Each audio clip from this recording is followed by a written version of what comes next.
I know a lot of artists. I've never felt like one. I'm too pragmatic and cynical rather than a dreamer and an idea person.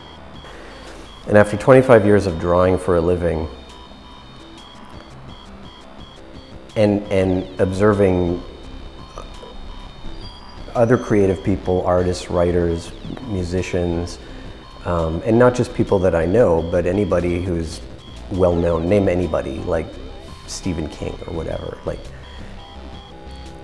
I think any creative person only has a small number of standout ideas that even if you work your butt off your whole life, Stephen King is still writing, and we know that he's probably written like 50 books or something, but I don't think most people could probably name more than 5.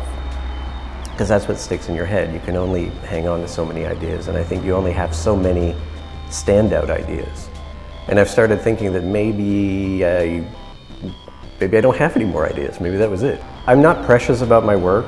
I'm having drawing for a living. I mean, nothing that I do ends up being my own. As an illustrator, yeah, you can say that you still own the copyright to that thing, but you just drew something stupid for a magazine that wanted something about cell phones. So it's not like that was your dream drawing, you know, that was like, you just did what you were told to do, you got paid.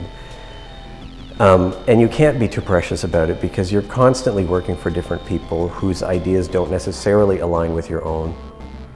I think you're either a commercial artist or not. Even if you're a fine artist, but you sell paintings that are worth $50,000, you're still a commercial artist. You are earning a living from your art.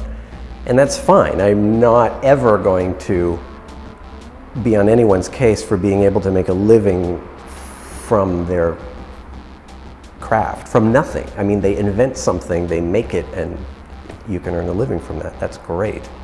So that's why I'm not too precious about my work. When I hear artists say, oh, I just paint for myself. Well, if you did, then no one would know about it. It would be like, what was that documentary, Finding Vivian Maier?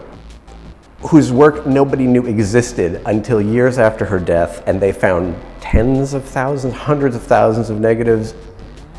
That's someone who is creating art for herself and who had some issues in terms of hoarding and other things. But the moment you create something and ask someone's opinion and show it to someone, and I think that's bigger now than it was when I was 20 years old. Any kid that's making art now puts it online, suddenly 1 million of their friends see it, you're getting opinions. And it's great when people say, oh, that looks great, that's wonderful, that makes you feel good. If they say, could use a little more blue or something, I mean, that makes you feel like, oh, what do you know?